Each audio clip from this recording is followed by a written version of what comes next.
হরে কৃষ্ণ, স্বাগত বন্ধুরা নতুন আর একটা ভিডিওতে। তো আজকে নিয়ে এলাম কাঁচা আমের চাটনি।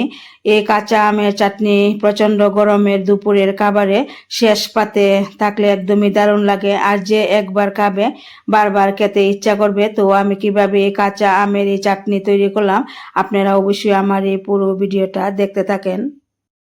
তো কাঁচা আমের সঙ্গে আমি আর কি কি নিলাম দেখুন। এদিকে কাজু বাদাম নিলাম, বাদাম নিলাম, আর এদিকে কিশমিশ নিলাম, খেজুর নিলাম, আর এখানে নিলাম সাদা তিল। সাদা তিলটা আমি ভেজে নেব এর আগে। রান্নার কাজে চলে আসলাম, আর দেখুন আম আমি এইভাবে লম্বা করে কেটে নিলাম। তো আপনারা আপনাদের পছন্দ মতো কেটে নেবেন। তো এই রেসিপিটা করার জন্য কিন্তু একটু কাঁচা আম লাগবে। তো আমি আমগুলো এইভাবে কেটে নিলাম। তো এবার চুলাতে কড়া বসিয়ে দিলাম, তেল দিয়ে দিলাম, এরপরে শুকনো লঙ্কা তেজপাতা দিয়ে একটু আগে হালকা ভেজে নিতে হবে। তো এখানে পুরন দিতে হবে রাঁধুনি আর সরিষা। তো রাঁধুনি আর সরিষা আমি এখন পুরন দিয়ে দিলাম। তো পুরন দিয়ে দেওয়ার পরে আবার আমগুলি দিয়ে দিচ্ছি।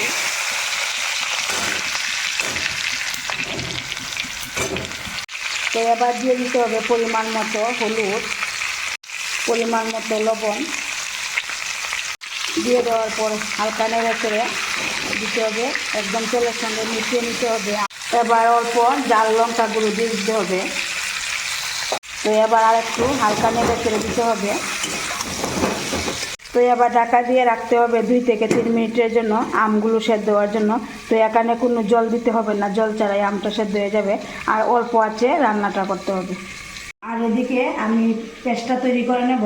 সাদা তিল ভেজে নিলাম, আর বাদাম কাজু বাদাম দিয়ে দিলাম, দিয়ে আমি একটু হালকা জল দিয়ে খুব ভালোভাবে পেস্ট করে নেব।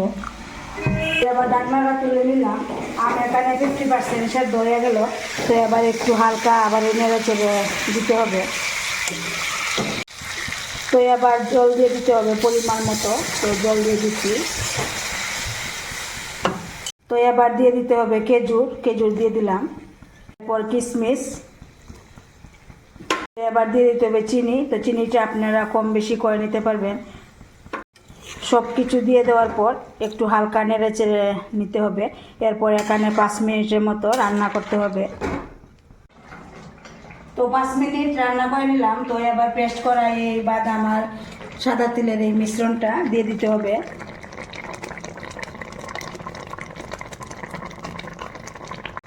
তো এই মিশ্রণটা দিয়ে দেওয়ার পর আবারও একটু হালকা নেড়ে দিতে হবে। এরপর আবার কিছুক্ষণ রান্না করে এরপর নামিয়ে নিতে হবে। তো রান্না করার পর এবার কিন্তু নামিয়ে নিলাম দেখুন। তো এবার আমি একটা তাওয়ার মধ্যে নিয়ে নিচ্ছি।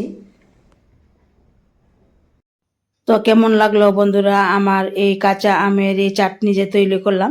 যদি ভালো লাগে অবশ্যই একটা লাইক দিবেন, শেয়ার করবেন, আর আপনারা অবশ্যই একবার হলে এইভাবে বানিয়ে খেয়ে দেখবেন, খুব ভালো লাগবে।